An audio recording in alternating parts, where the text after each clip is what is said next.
दोस्तों आज हम सुनेंगे नई नई बहू की कहानी। अगर वीडियो अच्छी लगे तो लाइक और शेयर जरूर करें। Welcome to Aditi Roy fact YouTube channel. जब राधा की शादी हुई, वह जब अपनी ससुराल पहुंची तो वो अभी नई नई बहू बनी ही थी, बेहद घबरा रही थी। राधा कह रही थी, जब मैं पहली बार इस घर में आई थी तो बहुत अजीब सा था सब। मेरे घर में सब कितना घुल मिल कर रहते थे। कभी कभी तो हम मजाक मजाक में किसी एक को चिढ़ाने के लिए उसकी थाली में रखे खाने को खा जाते, और यहाँ मजाल की कोई एक कमरे में एक टेबल पर बैठकर भी खाना खा ले। यहाँ सब राजा बाबू, सबको अपने अपने कमरे में खाना खाने का शौक था। और आपको एक बात बताऊं, जब मेरी मैरिज तय हुई थी तब से ही मेरी उनसे मोबाइल पर बात होने लगी थी। अच्छे लगे थे मुझे ये सुलझे हुए सैनिक इंसान। मैं अक्सर इनसे पूछती कि अगर मेरी और आपकी माँ में कभी कोई झगड़ा हुआ तो आप किसका साथ देंगे। इनका जवाब होता पता नहीं, बस इस एक बात के अलावा मुझे ये बहुत अच्छे लगने लगे थे। इनकी माँ से बड़ा डर लगता मुझे, जाने कब टोक दें। मैं कभी भी सुबह सुबह उठने की आदी नहीं थी, पर यहाँ नियम से जल्दी उठ जाती।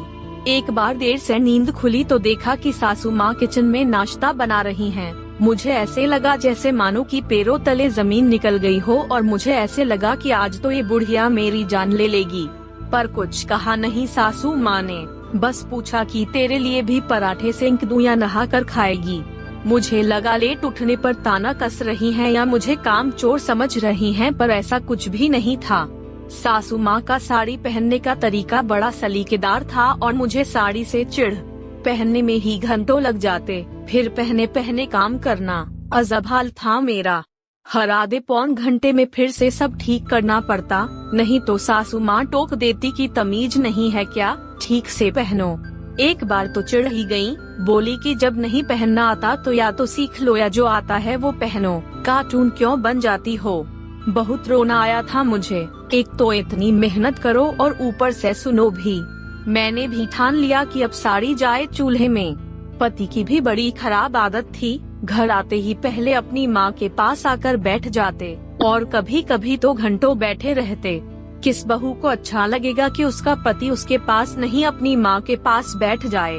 ना जाने क्या खुसुर फुसुर करते दोनों। कई बार जब बहाने से उनके सामने आ जाती तो ऐसा लगता जैसे बात बदल दी हो उन्होंने। एक बार ऐसे ही टोह लेने के लिए मैं चाय बिस्कुट लेकर गई तो सासू माँ बोल पड़ी कि बेटा तू इतना क्यों परेशान होती है, कभी चाय कभी पानी, जा आराम कर या यहीं बैठ जा। उस दिन तो मैं चली आई, पर सोचा कि जब खुद ही कह रही हैं तो कल से साथ ही बैठूंगी। कल जब वो आए तो रोज की तरह वो अपनी माँ के पास जाकर बैठ गए तो मैं भी जाकर बैठ गई। साथ बैठी तो लगा कि ये लोग तो फालतू बातें करते रहते हैं या मेरे ही सामने ऐसा बन रहे हैं। आखिर वो दिन आ ही गया जो हर पति पत्नी को इस दिन का इंतजार होता है। मतलब जब मेरे बेबी होने वाला था तो मैंने अपनी सासू माँ से डरते डरते पूछा था कि बच्चे का क्या नाम रखेंगे माँ जी। कितना खुश होकर सासू माँ ने जवाब दिया, कान्हा। और मैं डर गई, पूछ ही नहीं पाई कि अगर बेटी हुई तो। ना जाने क्या क्या सोच सोच कर मैंने वे दिन काटे, और जब मेरे बिटिया हुई तो पिछले 10 दिन से रामायण पढ़ती माँ की आंख में आंसू देखे थे मैंने। खुशी के थे या दुख के पता नहीं, पर महीनों तक उसकी मालिश से लेकर कच्ची पोटी तक सब काम इतने जतन से करते देखा तो आज इतने सालों बाद मैं सोचती हूँ कि मैं खुद अपनी सास में माँ को खोजती थी तो क्या मैं खुद बहू की जगह बेटी बन पाई थी। पता नहीं क्यों हम बहुएं अपनी सास में माँ को खोजती हैं। अगर सास मेरी सासू माँ जैसी होती है तो ईश्वर से प्रार्थना है कि मेरी अपनी माँ अपनी बहू के लिए मेरी सासू माँ जैसी बने। एक खुशकिस्मत बहू।